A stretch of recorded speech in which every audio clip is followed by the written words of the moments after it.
Hello bookworms! Today I'm going to be sharing my July book haul. So this is primarily a book haul, but I do have a couple of fun fandom things that I wanted to show off too. I think I might just throw them in as I'm doing it. Probably the bulk of them will be at the end, but there will be one toward the beginning for a specific reason. I have a smaller pile than usual, which is exciting for editing Kristen, but still a good amount. So I am going to go ahead and get started. I know why it looks smaller. So first and foremost, and super heavy, I got these gorgeous Juniper Books editions of Game of Thrones. As you guys know, I read Game of Thrones finally in July, and I'm completely obsessed with it. I'm so excited to read the rest of what's out there of the series. These are really heavy. I need to put them down. During the Amazon Prime Day sale, there was a sale on these Juniper Books editions, and I only had the first 3 Game of Thrones books, which are on my shelf behind me right here with the swords. I think they're the 20th anniversary editions, so theoretically book 4 should be coming out next year, but I did want to have the rest of the series available to me, so I purchased these.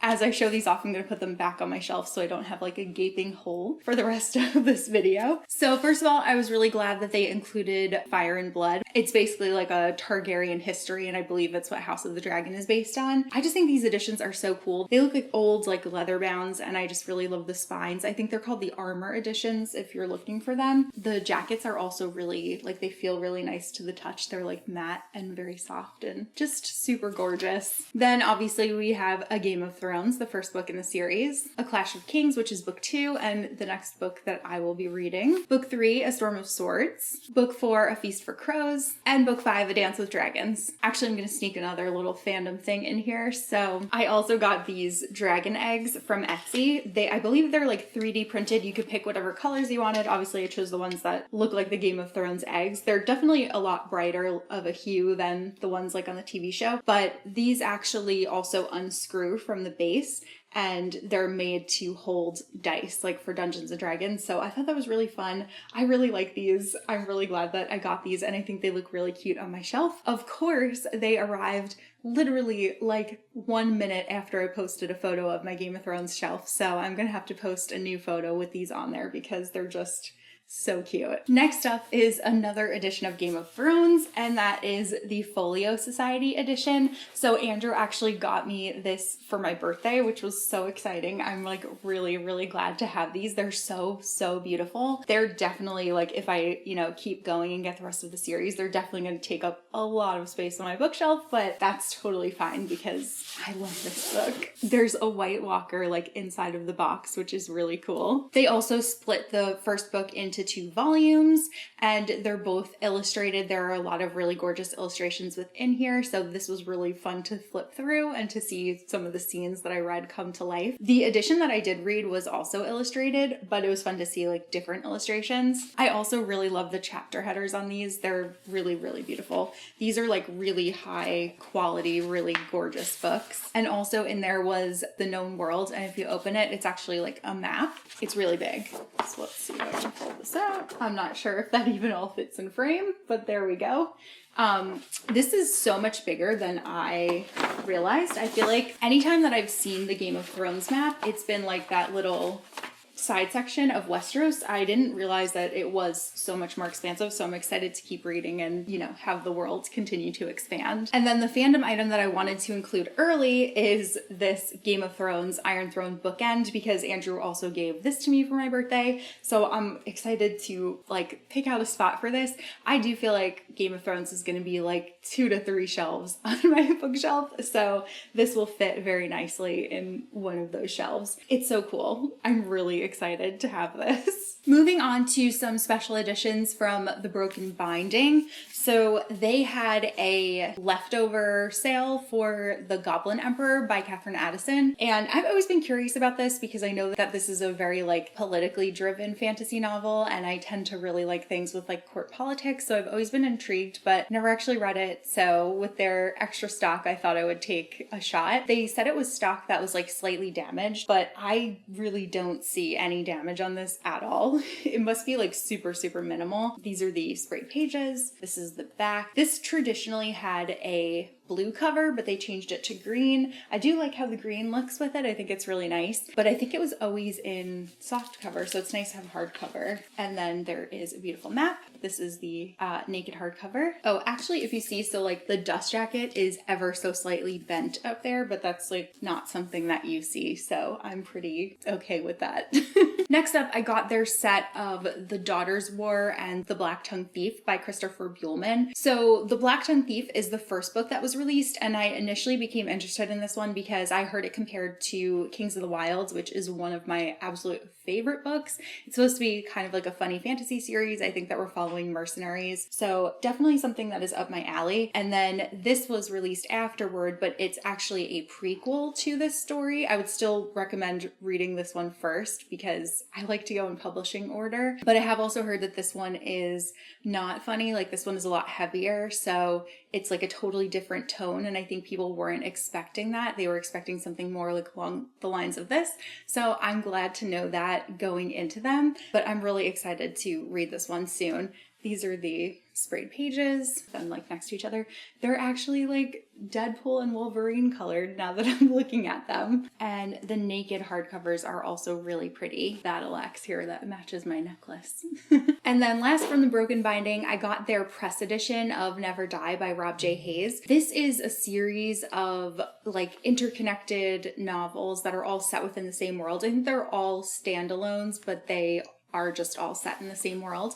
So I'm excited to check this one out. I've heard good things about it. It's definitely like Asian inspired. I think I've heard that if you like anime, this could be a good one. And I feel like it could be a winner for me. It has gold gilded pages and papers, which this is very similar to, if not the original cover. It actually has a really interesting quote on here. It says, "It takes a lifetime of evil to be a villain and only one moment of good to be a hero." And then this is below the jacket, and this feels like cloth with foiling. Super, super beautiful. This is one of their Broken Binding press editions. Then this is totally unlike me, but I got the mass market paperback version of Gardens of the Moon by Stephen Erickson, which is the first book in the Malzahn Book of the Fallen series. I ordered the Broken Binding special editions. Actually, this morning is when they went on sale for tier 2 and sci-fi subs. So I secured my set, but I know that I don't want to be like bringing those while I'm commuting and have the chance of them getting ruined at all. So I got this paperback version so that I can bring this on the train with me and I won't really care if it gets like beaten up in my bag. I mentioned this book in my mid-year book tag video because it's one that I definitely want to read before the end of the year. And I mentioned how a lot of people say that it's kind of like confusing, but there's a lot of payoff if you actually like, read it. I feel like I'll end up reading it really slowly. But my friend Rodger from Rodger's Reads just told me that it's inspired by Dungeons and Dragons. So he said that he thinks that I'll have an easier time reading it, which made me so happy. And I can't believe that I didn't no one had ever told me that before, because that just got me so much more excited for the series. I really just cannot wait to read these books. Then I got The Exile by Ryan Cahill. This is the next novella that I do not yet own in the Broken and the Bound series. I read the first novella, The Fall, and I absolutely loved it, but I'm planning on reading the first book in the series pretty soon. I think I pushed it back a little bit because I loved Game of Thrones so much that I'm gonna keep going with that. I would like to catch up before Ryan puts out the next book in the series. I like that there are so many novellas and that he writes really quickly. That's always really encouraging as someone who has started so many series that are just unfinished. I have full faith that this one will be finished. From the beginnings of it, it's very much like classic fantasy with dragons and elves, and I really, really enjoyed it. So I have no doubt that I'm gonna just love this world when I finally do continue on. Then one of my friends peer pressured me into buying this book, which is How to Become the Dark Lord and Die Trying by Django Wexler. This is a book that she said reminded her of being younger and playing video games and just trying to brute force your way through things. And she said that it is laugh out loud funny, so I'm definitely up for giving this one a shot. It does sound really fun. It follows a character that is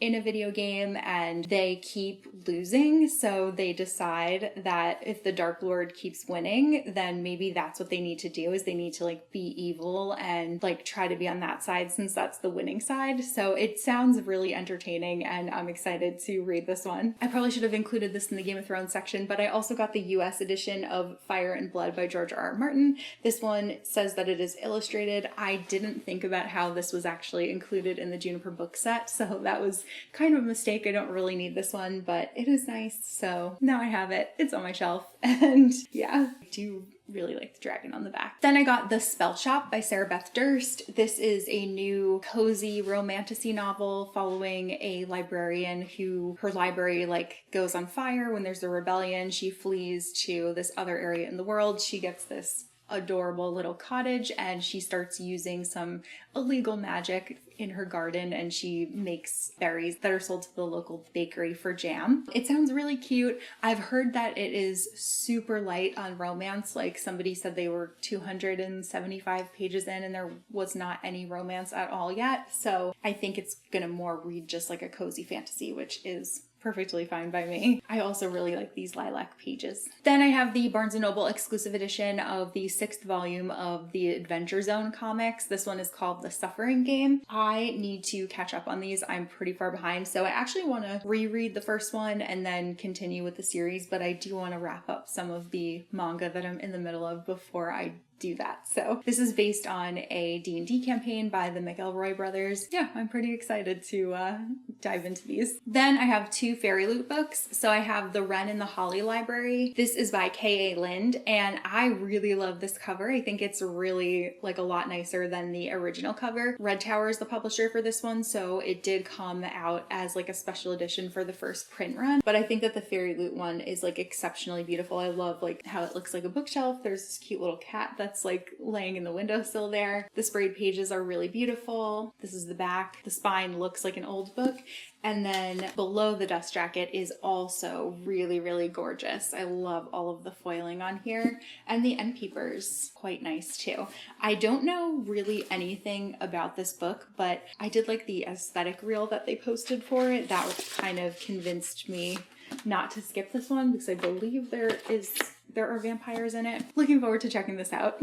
I actually though am thinking that I'm probably going to end up canceling my Fairy Loot Romantasy subscription because they really have not had that many books that I've liked so far. I think it started in April and you had to get the April book, which was fine because I was interested in that one. But since then, The Wren and the Holly Library is the only other book that I've gotten. I've skipped like every single time and I know I'm skipping the next month too. So I think I might be down to like 0 skips left and we'll see if I keep going or just give it up. And then for the regular Fairy Loot adult book, I got The Night Ends with Fire by KX Song. This is also a super beautiful edition. I think it is so much nicer than the first print run as well. I think the sprayed pages are really pretty. I just really like this like color combination. I think it's super beautiful. Also, like obviously this dragon is so cool. This also has gorgeous end papers. Underneath the dust jacket is insanely beautiful. Again, just love the foiling. This is the other side of the end papers. I like that there's even foiling on the end papers. That's like really something special. And this is the reverse dust jacket. Then I have Quests from the Infinite Staircase, which is the next Dungeons and Dragons book that came out. Andrew and I collect these, so I tend to pre-order them, and as soon as they are available, they get delivered to us. This one looks really cool. I like a lot of the art in it. This is a module. It takes place on the Infinite Staircase, and he looks like a genie of some sort. This particular storyline has been done in previous editions of Dungeons and Dragons, so this is actually like an anthology, and it includes like 6 different stories that you can play within here from previous editions, and then I believe there's a new one for 5e as well. And then again, this is not a book, but I also got this really cool Dungeons and Dragons puzzle, and Andrew and I actually did this on my birthday. It was so much fun. It was actually really hard. It's 1,000 pieces, but see how there's like this border up here and down here? Well, there's also border on the sides, but it's not shown on the box, so it made it kind of difficult to figure out what was supposed to go where, but we still did have a good time doing it. I'll post a photo here of the finished puzzle. Then I head back to the Cassandra Clare Seasons of Shadowhunters Kickstarter. So my first book has finally arrived. This one is Secrets of Blackthorn Hall, and this was previously not published in physical form, but it was previously published, I think, on Cassandra Clare's Tumblr, and it's all just like stories that take place. I want to say it's during last hours, but I honestly don't even know. But this is a very pretty cover. This is the spine, the backing, no sprayed pages or anything, pretty end papers, and I do like the naked hardcover. It actually kind of reminds me of the collector's edition of Throne of Glass. I think the casing is really similar. And this also does have illustrations throughout it. Then I got a couple of supplementary Lord of the Rings books, and to be honest, I'm a little bit disappointed because they all look totally different, and I thought that they would be like a uniform